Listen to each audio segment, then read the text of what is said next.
საქართველოს წარსულს სარწმუნოებრივი კუთხით თუ შევხედავთ, მისი ისტორია თვალწინ სხვაგვარად გადაგვეშლება. ქართველ წმინდანთა შორის არიან კოლაელი ბავშვები და 80 წელს გადაცილებული კონსტანტინ კახიც, ხვარაზმელთაგან მომწყდარი თბილისელი მოქალაქეები, 100,000 მოწამე და დავითგარეჯში აღდგომის ღამეს შეწირული ბერები, წმინდა მოწამე ქეთევან დედოფალი, წმინდა მოწამეები ბიძინა, შალვა და ელიზბარი, არგვეთის მთავრები დავით და კონსტანტინე, ქრისტესთვის თავდადებულნი იყვნენ უბრალო ქართველი გლეხები და სამეფო ოჯახის წევრები. უფლისათვის და მოყვასისათვის თავს სწირავდნენ სხვადასხვა ეპოქაში მცხოვრები აზნაურნი და უაზნური, ქალიც და კაციც. თავდადება და თავგანწირვა თითქოს ესტაფეტასავით გადაეცემოდა ერთი ქართველიდან მეორეს.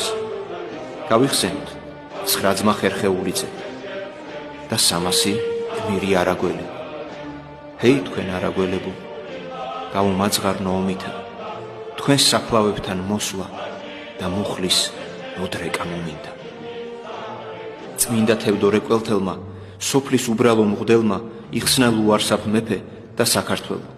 რამდენიმე წლის შემდეგ კი უკვე ლუარსაბ მეფემ გაწირა თავი ქვეყნისათვის. წმინდა არჩილ მეფეც თავსდებს ერისათვის. წმინდა იოათამ ზედგენიძე ეწირება მეფე გიორგის სიცოცხლის გადარჩენას. წმინდა ცოტნე აღმსარებელი მზადაა გაიზიაროს თანამებრძოლთა ტანჯვა.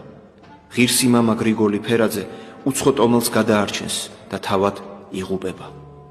წმინდა ილია მართალმა ბრძანა ასეთი სიტყვები: ქრისტე ღმერთი ჯვარს ეცვა კაცობრიობისათვის, ხოლო ქართველი ერი ქრისტესათვის.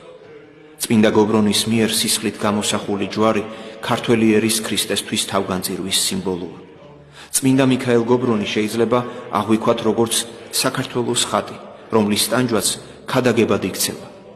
ამიტომაც ქვია საქართველოს ისტორიას ქართლის ცხოვრება.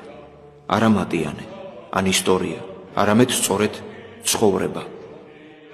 წმინდა გიორგის ხანგრძლივი და მრავალგვარი ტანჯვა სახია საქართველოს ისტორიისა.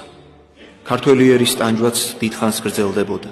მრავალფეროვანი იყო ჩვენი უბედურებაც, ხოცვა ჟლეტა, გადასახლება, მშობლიური მიწის დაკარგვა, ტყვეებად წასხმა, დამცირება, ცილის წამება.